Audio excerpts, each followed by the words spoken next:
in a position that was closer than anybody else, just by happenstance, that allowed me to look for some period of time at the president's head wound, probably 18 to 20 inches away from it. Dr. Perry, who was enlarging the wound in the neck to do the tracheostomy, told me that the small wound in the neck looked like an entrance wound. The head wound that I saw was a very large wound in the right posterior part of the head. Well, where did you think the shots had come from? What did you think? But I think, even then, that I would have thought that this was certainly an exit wound in the back of the head, and that therefore the shot must have come from the front. I viewed the autopsy pictures. They had the frontal part of the cerebrum here and the skull out.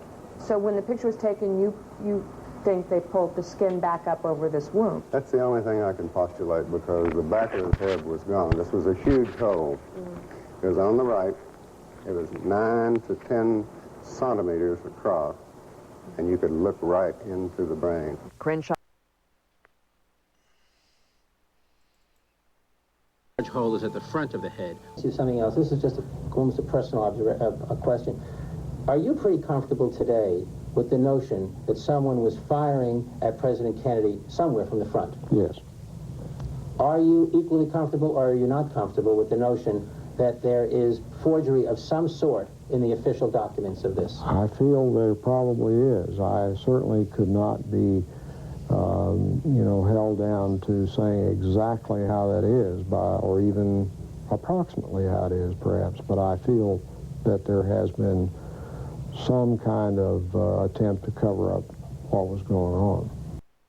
Let me show you, to my best recollection, what the wound looked like to me that day in trauma room 1. Before each doctor looked at the photos, he described the wounds he had seen back in 1963. I could see the president's head wound quite well, and I was probably looking into a wound that was on the lateral or the side part of the head and the back part of the head. It would be this portion of the head right here. As I remember, it's like this, that there was a big wound, big deficit in his skull and the temporal parietal area.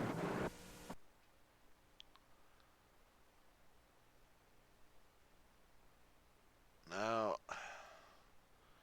here's what the Warren Commission in their autopsy, they claim the autopsy showed. A small little wound in the back of the head. Yet on the Mormon photo, as we go in, take a closer look, I did many years ago. Something very unusual you see here.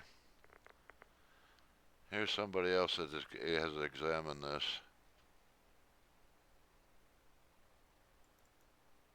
Inconsistencies within, and the pristine Mary Moorman photograph allowed me to go in and actually measure the wound optically without image processing.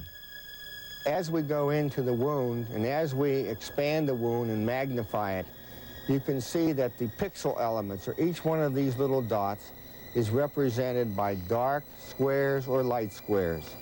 Now, if there were no wound in the rear of President Kennedy's head, all of the squares would be the basic reflective value, or the basic shade of gray, that his normal hair coloring would be on this day.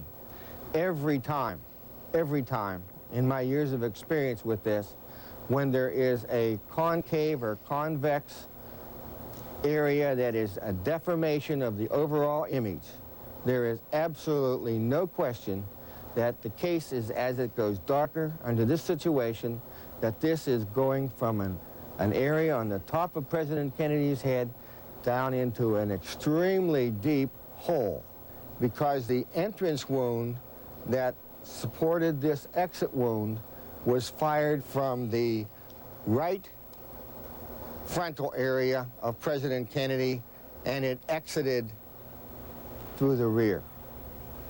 Instead of trying to find shooters or gunmen in the photograph. Well, I tried to find shooters in the photographs, and I found a few other things too. Now, before these images were made, were found, the Warren Commission defenders had some little hope, some case to keep fending off reality and truth. But even with this truth before their very eyes, they're still trying to deny this fact. Now, is this the only image I've got of the back of the president's head? No. I also looked somewhere else. Thanks to Robert Grodin's enhancements of the Zapruder film, they were zoomed in some. I've zoomed in either further, and this is what I see.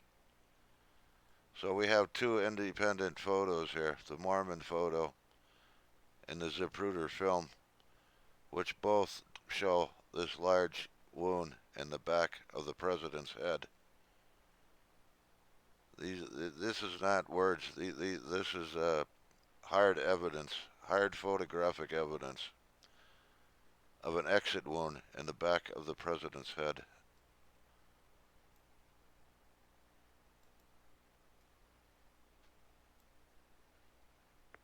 How they can deny that? They could deny anything. Large hole is at the front of the head. See something else. This is just almost a personal a question. Are you pretty comfortable today with the notion that someone was firing at President Kennedy somewhere from the front? Yes. Are you equally comfortable, or are you not comfortable with the notion that there is forgery of some sort in the official documents of this? I feel there probably is. I certainly could not be, held down to saying exactly how that is, or even approximately how it is, perhaps. But I feel that there has been some kind of attempt to cover up what was going on.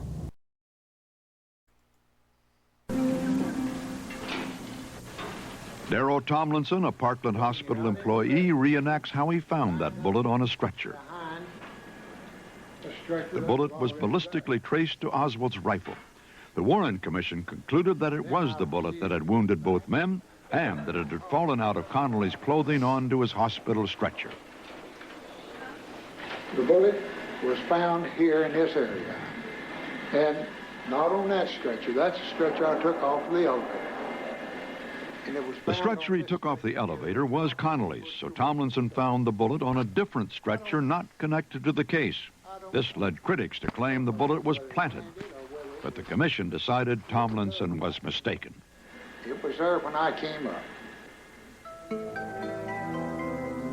This is the bullet. Could it look like this after it went through Kennedy's neck and then struck the governor? But after the body arrived at Bethesda Naval Hospital for the autopsy, many problems followed. The autopsy should have determined how the gunshots killed Kennedy and where the bullets entered and exited his body. Dr. James Humes, a Naval Hospital pathologist, not a forensic expert, was in charge. This was his first autopsy involving gunshot wounds. It resulted in many irregularities. He did not examine Kennedy's clothing to locate and confirm entry and exit wounds. He did not dissect the neck wound to trace the bullet's path through the body. He did not locate the wounds with reference to fixed body landmarks, and he apparently made errors of several inches in drawings locating the wounds. He did not properly examine the brain, which disappeared some years later and has not been found since. He didn't realize there was a bullet wound in the front of the neck until he contacted the Dallas doctors the following day. By then, the body had been removed and re-examination was impossible. And finally, he burned his original autopsy notes before they were made public. Compounding these problems, the autopsy descriptions of the wounds were substantially different from the way the doctors in Dallas described them, as David Lipton explains. We have two groups of doctors seeing the body, which is evidence. Their observations are 6 hours apart. What did they see in each area of the body? In the area of the neck, President Kennedy suffered a wound in Dallas, which was described as an entry wound. If Kennedy was shot from behind, the wound on the front of his neck had to be an exit wound. But that's not what Nurse Audrey Bell, on duty in the emergency room that day, recalls. It looked small and round, like an entry wound, instead of larger, like an exit wound could often look. The wound was about 5 millimeters or a 1/4 inch across, the size of a pencil, right at the throat, at the Adam's apple. That wound, Dr. Perry made a tracheotomy through. Lifton claims he was told by the Dallas doctor who made the tracheotomy that his incision through the neck wound was smooth and less than half the width described by Dr. Humes, the autopsy doctor. More significantly, he describes it as having widely gaping irregular edges. So the inconsistency here is that we have a widening of a wound, which in Dallas was thought to be a bullet's entry. At Bethesda, in the autopsy report, their conclusion is that this is the exit for a bullet, which entered from behind.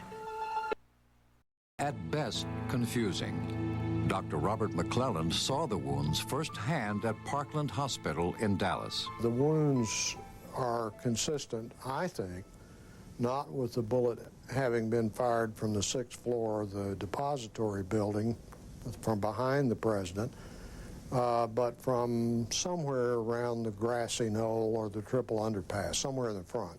Seeing that Zapruder film and noting the way the president was thrown backward violently to the left, and having seen that wound, I thought to myself, there's no way that that could have come from the 6th floor behind him. And what of the president's other?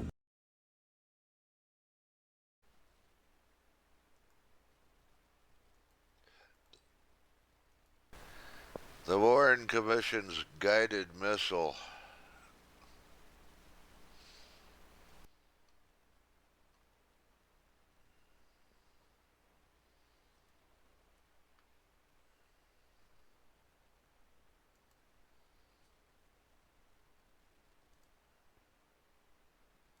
The death of Lee Harvey Oswald played a key role in the writing of the autopsy report, as Weisberg later found out. There was nothing about the autopsy that wasn't unusual, including where Dr. Humes wrote it. Understandably, he worked late at night, early in the morning at the Navy Hospital. Instead of going back to his office and working there the next day, he just got everything that he could and went to his, what more appropriate place can you have, his recreation room. And in his recreation room, he wrote out an autopsy report. He just finished writing out, this is his testimony, by the way. He just finished writing his report out when he hears on television that Oswald's been killed. Well, you might ask, what difference does that make to his report? There's only one sense in which he can make a difference. And that is, he knows very well there's not going to be any trial of Lee Harvey Oswald. He's dead. So Dr. Humes said he rewrote the autopsy and burned the originals there. Dr. Humes' destruction of his original draft, later certified and approved by the president's personal physician, went unchallenged by the Warren Commission.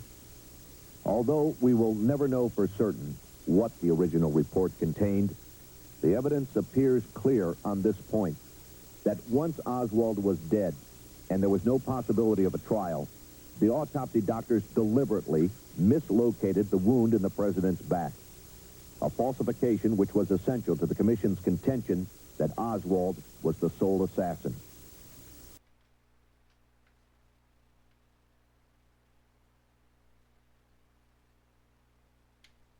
At all. They did not even do a research project enough to find out who all was in the room. Only those people who wrote up their comments or what they saw were called for the Warren Commission. And you, being a young doctor, decided not to write up your comments. I didn't like the way the project was being handled. And afterwards, when everybody in Dallas knew it was Lee Harvey Oswald, and I didn't think so, I was not going to rock the boat.